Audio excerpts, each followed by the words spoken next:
अब जब ये सब इसाबेला ने कह रखा है तो हेनरी ने भी कह रखा था कि भाई को देखना यार, जुगाड़ हो तो अपने भी उधर जाके आना। ये इधर इंडिया, ये इंडिया तक तो नहीं आ रहे थे, पर ये यूरोप वाले इधर बीच में एक जगह आ रहे थे अपने। अफ्रीका क्या आप देखो एकदम अपनी तरह, ये नीचे वाला इलाका पूरा वैसा का वैसा त्रिकोणीय है, पेनिसुलर है एकदम, इसके अंदर पानी पानी, इधर भी पानी, इधर भी पानी।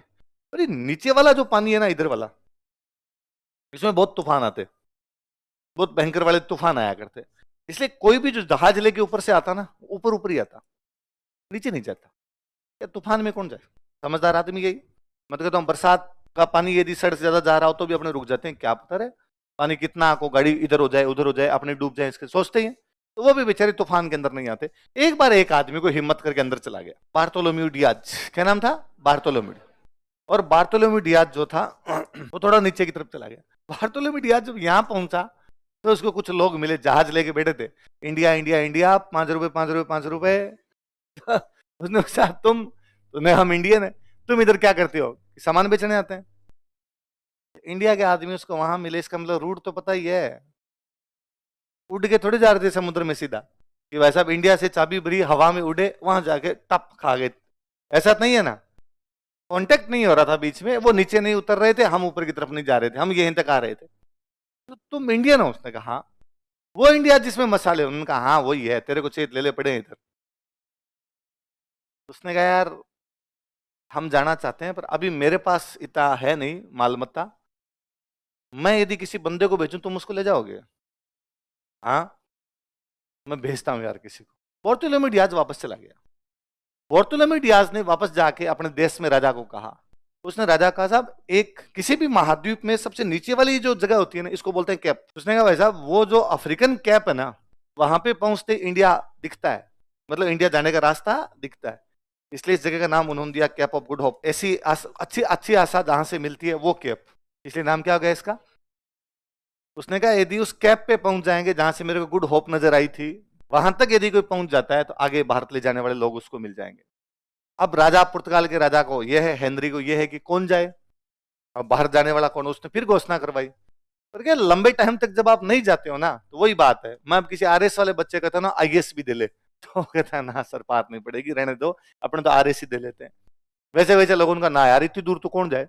घर वालों ने कहा कि नहीं नहीं अपने ऐसा नहीं जाना, बिना मसालों के रह जाएंगे भाई रे, मर जाए और हो जाए कुछ, अपने रास्ता नहीं जानते हो।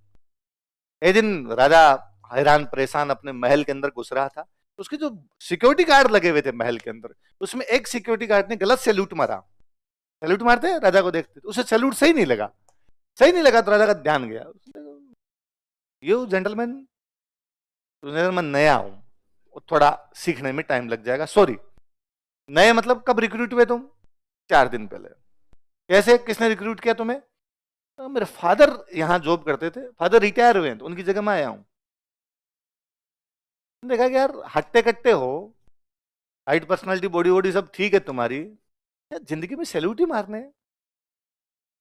उसने कहा नहीं हिजाइनेस, मैं सेलर बनना चाहता हूं। क्या बनना चाहता हूं, सेलर, नाविक, नाव चलाने वाले को सेलर बोलते हैं। उस समय यूरोप में सबसे बड़ी नौकरी सेलर होती थी, जैसे आज अपने आईएएस है वैसे, तो मैं सेलर बनना चाहता हूं। उसने कहा फॉलो मी। राजा उसको लेके गया, उसने कहा इंडिया जाना पसंद करोगे। उस लड़के ने कहा ठीक है। 4 जहाज और 2 तोपें, क्या क्या, लिस्बन बंदरगाह से उसको रवाना किया गया। कौन से बंदरगाह से, पुर्तगाल की राजधानी है लिस्बन, कौन सी है, उस बंदे का नाम है वास्को डी गामा। उसको कहा तू यहां तक चले जाना, आगे ले जाएंगे तेरे को लोग। वो यहां पर पहुंचता है, यहां पर पहुंचता है, यहां पर उसको अपने एक गुजराती भैया मिलते हैं, अब्दुल मनिक। उसने अब्दुल मनिक को कहा क्या तुम मुझे इंडिया ले जा सकते हो, उसने कहा हाँ। अब्दुल मनिक के पीछे पीछे पीछे पीछे वास्को डी गामा कहाँ आता है, भारत। अब क्या चाहिए उसको भारत से, मसाले। नॉर्थ इंडिया में है, साउथ इंडिया में, साउथ इंडिया में केरल, और सबसे नीचे तो अपने केरल ही है, इसलिए वो सबसे नीचे की तरफ अपने आता है केरल आता। केरल के राजा को बोलते थे जमोरीन, राजा को मलयालम में जमोरीन कहते हैं, नाम नहीं है जमोरीन। जैसे मैं कहूं बादशाह, तो बादशाह किसी का नाम थोड़ी है, टाइटल है। जैसे मैं कहूं महाराणा, नाम थोड़ी है, टाइटल है। जैसे मैं कहूं महारावल, नाम थोड़ी है, टाइटल। वैसे जमोरीन टाइटल है ना, वहां कालीकट में जो भी राजा होता है उनकी भाषा में उसको क्या बोलते हैं, जमोरीन ने स्वागत किया। जमोरीन ने कहा व्यापारी आए, व्यापारियों का हर देश में स्वागत था, व्यापारी आएंगे तो ही तो देश को फायदा होगा। पर अपने राजाओं का यह था कि हमसे कोई मिलने के लिए गिफ्ट लाए और बहुत अच्छे अच्छे गिफ्ट लेके आओ। वास्को डी गामा गिफ्ट अच्छे नहीं लाया था, तो 2-4 कांच के बर्तन और वैसे लेके कुछ आया था। तो जमोरिन बड़ा नाराज हुआ और जमोरिन ने कहा कोई बिजनेस नहीं, नहीं करेंगे हम बिजनेस। अब फर्जी 2 कांच के गिलास उठा के लिया है, ले जा, कम से कम बोतल तो लाता, इनमें डाल के तो पीते। वास्को डी गामा ने अपनी दोनों तोपें कालीकट के महल पे लगा दी, उसने कहा उड़ा दूंगा मैं। मजाक कर रहे थे। प्रैंक था, प्रैंक, कैमरे की तरफ हाथ हिला दो। तो जमोरिन से यहां से वो सामान खरीदता है, यहां से सामान खरीद के वापस पुर्तगाल जाता है मसाले खरीद के। आप जानते हैं उसने 1 रुपए की चीज पुर्तगाल में कितने रुपए में बेची? 60। कितने में? इसका मतलब डिमांड कितनी बढ़ी हुई होगी। यही तो मतलब, इतनी महंगी कब खरीदेंगे हम। मैं कह दूं भाई ये जो मार्कर ना ये एक ही है, कोचिंग वाले वहां 10 पहुंच गए, फिर तो हम बोलियां लगाएंगे। एक कोचिंग वाले ने कहा 20 रुपए, मैंने कहा 40, है दूसरा डायरेक्ट गया 160, फिर लास्ट में 600 में को खरीद के लेके गया। ऐसा ही कुछ होगा। अब वो कौन सी कैप थी जहां पर उनको ये नजर आया, इसलिए बाद में उन्होंने इस कैप ऑफ गुड होप पे एक शहर बसाया। शहर को बोलते हैं टाउन। सबसे पहले कोई अपने भारत में आए थे तो वो ये लोग आए थे, पोर्तुगीज। कौन आए थे? पोर्तुगीज। अब ये बात बाकी लोगों को पता चली कि अरे मसाले वो ले गए, तो थोड़े दिनों बाद में आए डच, अब आए अंग्रेज। कौन आए? तो अंग्रेज 3 नंबर पे है, राज वो कर गए तो बात दूसरी है, वरना पहले कौन आए थे? पोर्तुगीज और डच। डेनिस कौन आए? कहां के लोगों को डेन बोलते हैं? डेनमार्क। कहां के लोगों को? डेन। अब आए फ्रेंच। कौन है? अब कौन है? स्वीडिश। कहां के लोगों को स्वीडिश बोलते हैं? स्वीडन। कहां के? स्वीडन। भले आप उसको हॉलैंड का दो या उसको क्या कर दो, नीदरलैंड। यहां के लोगों को क्या बोला जाता है? डच। और पोर्तुगीज कहां के लोग? पोर्चुगल या पुर्तगाल। आई बात समझ में? अब क्या तरीका होगा सामान खरीदने का? ये होगा कि वास्को डी गामा आया, आके उसने घूमा होगा, मसाले लिए होंगे, इकट्ठे किए होंगे, वापस चला गया। पेड्रो अल्वारेज कैब्राल आया, इकट्ठे किए मसाले, वापस चला गया। तो उनको लगा यार ये तरीका महंगा पड़ता है थोड़ा, आओ फिर इकट्ठे करो फिर वापस जाओ। एक काम करते हैं ना, एक जगह किराए पे ले लेते हैं, इधर एक बंदा बिठा देते हैं, उसको कहेंगे तू लेके रख, सीधे सीधे भेज देगा ना। आना जाना लंबा पड़ता है उनका, यार ये सही है। तो इन्होंने अपने पहला वो सेंटर बनाया। ये वो जो सेंटर बनाते वास्तव में गोदाम थे इनके। वो क्या थे? गोदाम समझो ना, गोडाउन, स्टोरेज, है ना भाई। अपने कह देंगे यहाँ पे सारा माल मत्ता ला के रखना, तो ये अपना क्या हो गया? स्टोर। ये लोग उन स्टोर को बोलते थे फैक्ट्री। क्या बोलते थे तो क्या इनके? अच्छा मैं आज आपको कह दूं ना कि जैसे अपने मान लो अपने को सब जयपुर घूमने चलते हैं, आज मौसम ठंडा है, अपने सब जा रहे हो, और मैं आपको एक एक चीज समझा रहा हूं, ये जयपुर में ये हवा महल है, ये जंतर मंतर है, और ये जयपुर में एक फैक्ट्री है। आपका सवाल होगा सर किस चीज की फैक्ट्री? मैन्युफैक्चर होता है फैक्ट्री का मतलब है जहां पर कुछ ना कुछ क्या होता है? मैन्युफैक्चर होता है। सर क्या बनता है यहाँ पे? यहाँ पे क्या सर पेन बनते होंगे? क्या मार्कर बनता होगा? नहीं सर। यहाँ पर तो माइक बनता होगा? नहीं सर। घड़ियां बनती होगी? नहीं सर। चप्पलें बनती होगी? साबुन बनता होगा? शैम्पू बनता होगा? कुछ ना कुछ तो बनता होगा। यूरोपियंस की जो भी फैक्ट्री होती है उसमें कुछ नहीं बनता, वो स्टोर थे। केवल क्या थे उनके? वो स्टोर को क्या बोला करते थे? तो उन्होंने जो पहली फैक्ट्री अपने यहां पर लगाई थी वो थी कोचीन। कहां पे? कोचीन, केरला। केरला वही जो मसाले कहां खरीद रहे हैं? केरला। तो सेंटर भी कहां स्टेब्लिश करेंगे? केरला। तो वहां पर बैठे। अब एक सेंटर बनाया होगा तो कुछ लोग भी रहते होंगे भाई, कुछ लोग लेने के लिए सामान जाते होंगे, है ना, कुछ लोग स्टोर करते होंगे, कुछ लोग उसकी रखवाली करते होंगे, तो एक 150 लोगों की टीम भी रहती होगी। ये भी तो सकता है ना 150 एक दिन आपस में रात को दारू पी के लड़ लें, इस बात पे लड़ लें कल मैं गया था सामान लेने के लिए आज मैं नहीं जाऊंगा। ये भी तो सकता है ना जिस भारत वाले से सामान लेने के लिए गया उसने कूट दिए हो, इसलिए मुकदमा दर्ज करवाने के लिए इंडियंस के पुलिस के पास गए और पुलिस ने मना कर दिया कि ना ना कोई मुकदमा, भागो यहां से। पुर्तगाल ने लगा ये एडमिनिस्ट्रेटिव प्रॉब्लम्स भी है, ये एक ही काम कर सकते हैं, केवल ला सकते हैं सामान, ये इन पंगों में कहां उलझते फिरेंगे। अच्छा किसी इंडियन ने उनको कहा कि तुम पैसे दे जाओ माल बाद में ले जाना, एडवांस दिए होंगे, बाद में इंडियन ने मना कर दिया होगा नहीं दे रहा। वैसा वर्षा उल्टा हो सकता है, किसी इंडियन को उन्होंने कहा होगा कि माल दे दे सामान पैसे बाद में ले लेना, उन्होंने नहीं दिए होंगे, इंडियन चले गए होंगे वहां पे लड़ाई करने के लिए। ऐसी की दिक्कतें जब आने लगी तो उनको लगा एक बंदा यहां पे छोड़ा जाए, उसका यही काम होगा दिक्कतें दूर कर। कौन क्या क्या काम करेगा? बांट। कोई केस हो जाए तो पुलिस के अंदर जा, कोई लड़ाई झगड़ा हो जाए इंडियंस के साथ सुलझा, इनमें आपस में कोई लड़ाई झगड़ा हो जाए वो सुलझा, उसको ये लोग बोलते गवर्नर। क्या बोलते? और जो पहला गवर्नर बना के यहाँ पर भेजा गया था उस बंदे का नाम था फ्रांसिस्को डी अल्मेडा। इसने भारत में ब्लू वाटर पॉलिसी अपनाई थी। शुरुआत में आए तब इन्होंने केवल ये कहा कि हमें यहाँ बिजनेस करने दो। ठीक है साहब, कर लिया।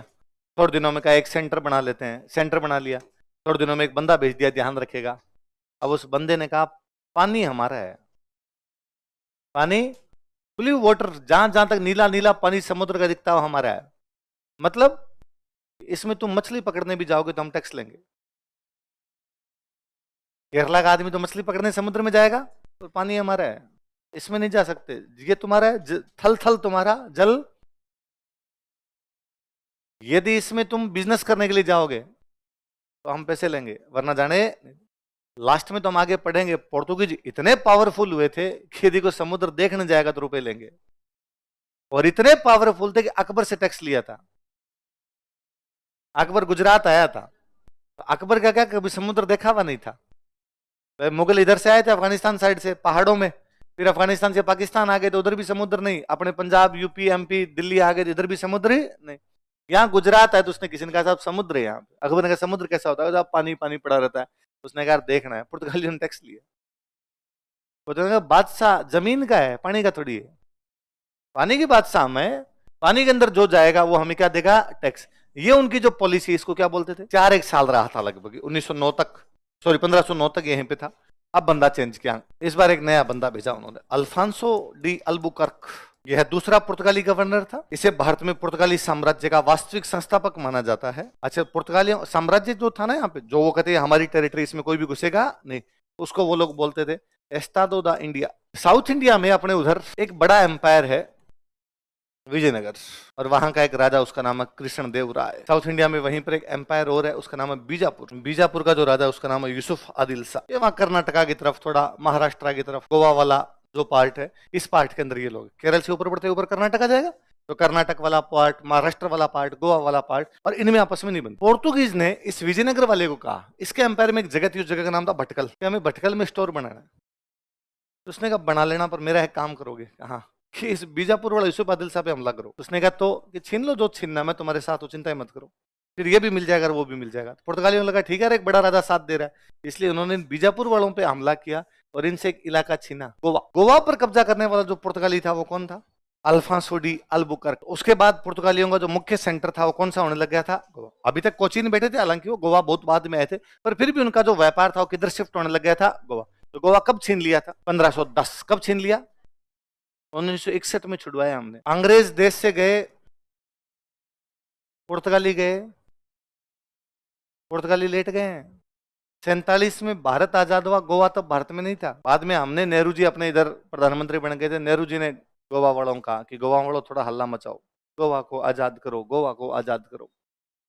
गोवा वालों ने हल्ला मचाया, गोवा को आजाद करो।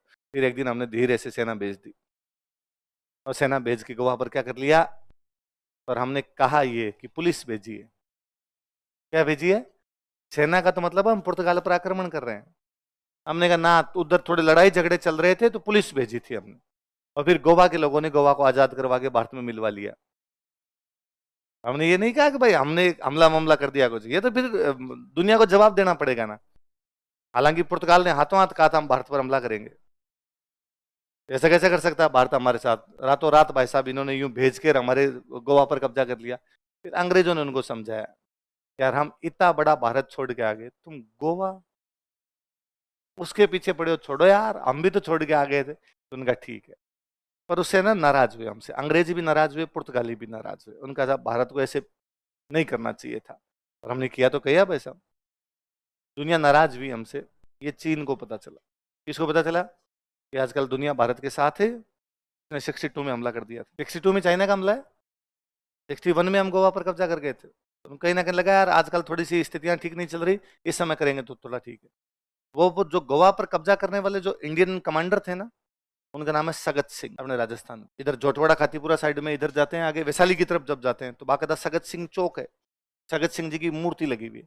तो सगत सिंह थे जिन्होंने गोवा पर कब्जा किया। किस पे कब्जा किया, मैं कहे जाना तुम कभी गोवा, गोवा जाओगे तुम्हें लगेगा जैसे आज भी पुर्तगाल के पास ही है, आपको आज भी पुर्तगाली मिलेंगे वहां भाई खूब। जब 400 साल तक पुर्तगालियों का राज रहा तो बस गए थे कई, तो जब इंडिया ने कब्जा कर लिया तो कई तो चले गए, तो इन्होंने कहा मरने दर बैठे हैं। इवन गोवा में बच्चों को पुर्तगाली भाषा आती है, स्कूलों में पढ़ाते हैं, पहले से जानते थे, चल रही है इतनी पुर्तगाली भाषा उनको समझ में आ जाती है, पुर्तगाली लिखनी वगैरह आती है। आप खूब सारे चर्च मिलेंगे गोवा में, तो पुर्तगालियों का प्रभाव आज भी गोवा में ठीक ठाक दिखता है आपको। अच्छा, गोवा बेसिकली क्यों फेमस हुआ? गोवा फेमस हुआ कि वहां पे कैसीनो है, कैसीनोज है ना, जुआ, जुआ घर। तो ये पुर्तगाल की विशेषता है, पुर्तगाल में जुआ घर खूब थे, इसलिए पुर्तगाली जहां जहां गए वहां पर ये जुआ घर लाए, लो साहब ताश खेलो, पैसे लगाओ तुम, इसलिए गोवा में खूब सारे हैं। अब कई साल तक तो ये चला, अभी फिर बीच में कोई 20-25 साल पहले हमने कहना शुरू किया भारत में जुआ नहीं हो सकता। ये क्या तरीका है, हमारी भारत की भूमि पर विदेशी संस्कृति जुआ खेल रही है इस प्रकार, तो पानी में खेल लो, खेलेंगे तो सही भाई साहब, क्योंकि रेवेन्यू मिलता है सरकार, बंद तो दारू भी हो सकती है, सरकार नहीं करती, क्योंकि सरकार को क्या मिलता है, सरकार की पियो, जितनी पी सकते हो उतनी पियो भाई साहब, और सरकार को क्या देते रहो। बीच में हम एक देश घूमने के लिए गए थे, हांगकांग, नाम सुना? हांगकांग, हांगकांग के पास एक देश और मकाऊ, तो मकाऊ गए, मकाऊ में भी पुर्तगाली थे, मकाऊ पुर्तगाली खाली करके 1996 अभी 20-25 साल पहले खाली करके गए थे। वहां पर भी खूब सारे ये हैं कैसीनो, कारण वही पुर्तगालियों के पास था। हांगकांग मकाऊ एकदम पास पास में, हांगकांग में अंग्रेज थे, मकाऊ के अंदर पुर्तगाली थे। हांगकांग खाली करके अंग्रेज 1997 तक अंग्रेज यहीं पर बैठे थे, हांगकांग के अंदर ही बैठे थे।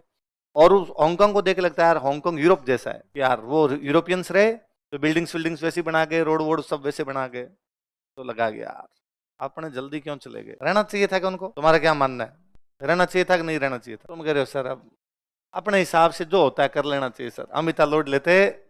आप ना गोवा यदि उतरेंगे ना एयरपोर्ट पे, तो एयरपोर्ट का नाम है वास्को डी गामा, जगह का नाम भी वास्को डी गामा, तो खूब सारी नाम भी अभी तक पुर्तगालियों के नाम पर पड़ी है कि आप एक सिटी घूमने के लिए जा रहे हैं, कहाँ जा रहे हैं, वास्को डी गामा जा रहा हूँ। वास्को डी गामा यही मरा था, भारत में ही मरा था बाद में, तो उसके नाम पर नामकरण भी किए गए थे। हमने कहा पड़े रहने दो, अब थोड़े दिन और रहने देते हैं, क्या दिक्कत।